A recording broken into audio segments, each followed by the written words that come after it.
ഈ സമരത്തിന്റെ പ്രഖ്യാപനം വരുന്നതിന് മുമ്പ് കേരളത്തിൽ ഇടതുപക്ഷ ജനാധിപത്യ മുന്നണി അസംബ്ലി മണ്ഡലാടിസ്ഥാനത്തിലും സംസ്ഥാനത്ത് 3 മേഖലാ തലങ്ങളിലും പ്രചരണ ജാഥകൾ നടത്തണം,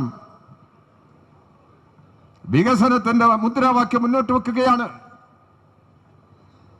അത് ഈ കേരളത്തിലെ ഭാവി തൊഴിലാളി വർഗത്തിന്റെ സുരക്ഷിതത്വത്തിന്റെ മുദ്രാവാക്യമാണ്. ആ സമരം മുന്നോട്ട് കൊണ്ടുപോകുമ്പോൾ അഖിലേന്ത്യാ തലത്തിലുള്ള ഈ സമരം വന്നു. ഈ സമരത്തിലുയർത്തിയ മുദ്രാവാക്യത്തിന്റെ പ്രത്യേകതകൾ പരിഗണിച്ച്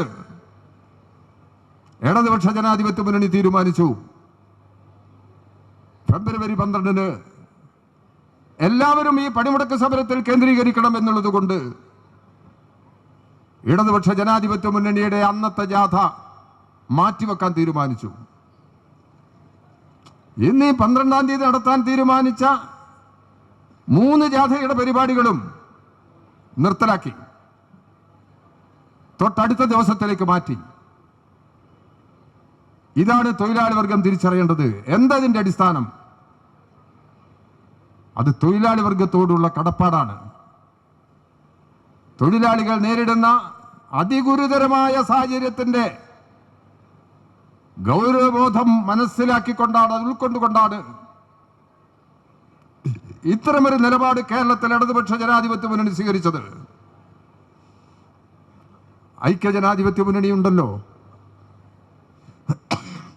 BJP-യെ കുറിച്ച് പറയേണ്ടെന്ന് ആവശ്യമില്ല. അവർ ഈ സമരത്തിലില്ല. അതിന്റെ കാരണങ്ങൾ ഇപ്പൊ വിശദീകരിക്കാൻ ഞങ്ങൾ ശ്രമിക്കുന്നില്ല.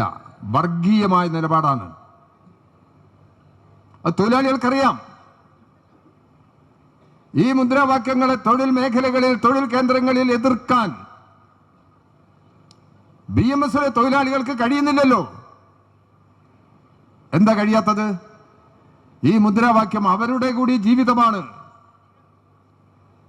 അതുകൊണ്ട് ഈ മുദ്രാവാക്യത്തെ എതിർക്കാൻ അവർക്ക് കഴിയുന്നില്ല.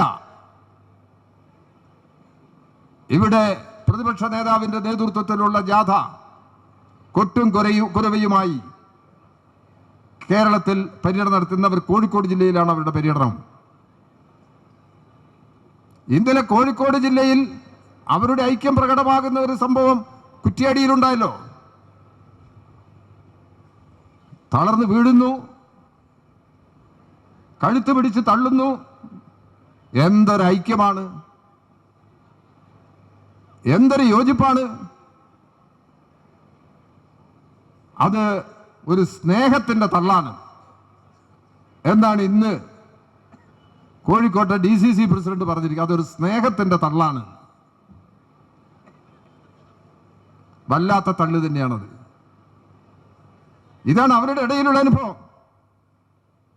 അവരിൽ നിന്ന് ഈ തൊഴിലാളികൾക്ക് അനുകൂലമായ നിലപാട് നമുക്ക് പ്രതീക്ഷിക്കാമോ? കേരളത്തിലെ ഇടതുപക്ഷ ജനാധിപത്യ മുന്നണി ഗവൺമെന്റ് കേന്ദ്ര പദ്ധതിയായ തൊഴിലുറപ്പ് പദ്ധതിക്ക് 1000 കോടി രൂപയാണ് വകയിരുത്തിയത്. ഇവിടുത്തെ ബജറ്റിൽ, കേന്ദ്ര ബജറ്റിൽ 1 ഉറുപ്പിക വർദ്ധിപ്പിച്ചിട്ടുണ്ടോ? വർദ്ധിപ്പിച്ചിട്ടില്ല. മാത്രമല്ല, തൊഴിൽ ദിനങ്ങൾ അവർ പറയുന്നത് 125 ദിവസത്തിലേക്ക് ഉയർത്തുമെന്നാണ്. എങ്ങനെ?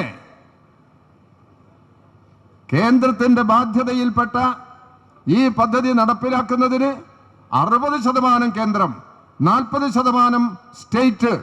അങ്ങനെയാണ് ഈ പദ്ധതി നടപ്പിലാക്കാൻ അവരുടെ പുതിയ നിർദ്ദേശം. എങ്ങനെ തൊഴിൽ ദിനങ്ങളുടെ എണ്ണം കൂട്ടും? തൊഴിലുറപ്പ് തൊഴിലാളികൾ ആവശ്യപ്പെടുന്നത് ഒരു ദിവസം ജോലി ചെയ്ത് കഴിഞ്ഞാൽ 600 രൂപ കൂലി കിട്ടണം. ഒരു വർഷത്തിൽ 200 ദിവസം ജോലി, 600 രൂപ കൂലി. ഇന്ത്യയിലെ കേന്ദ്ര ട്രേഡ് യൂണിയൻ സംഘടനകൾ ഈ ആവശ്യത്തോടൊപ്പം നിൽക്കുന്നു.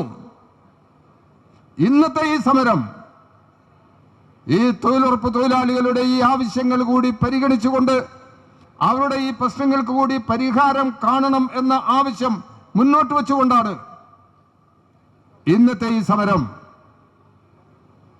ഇത് ജനങ്ങൾ വേർതിരിച്ച് മനസ്സിലാക്കുക തന്നെ വേണം. തൊഴിലാളികൾ മനസ്സിലാക്കണം ആരാണ് ശരി, തൊഴിലാളികളുടെ ഒപ്പം നിൽക്കുന്നത് ആര്, തൊഴിലാളി താല്പര്യങ്ങൾ ഉയർത്തിപ്പിടിക്കുന്നത് ആര് എന്ന് മനസ്സിലാക്കാൻ തൊഴിലാളികൾക്ക് കൂടി കഴിയേണ്ടതുണ്ട്. ഇതാണ് ഇവിടെ ഉയർന്നു നിൽക്കുന്ന പ്രശ്നങ്ങൾ.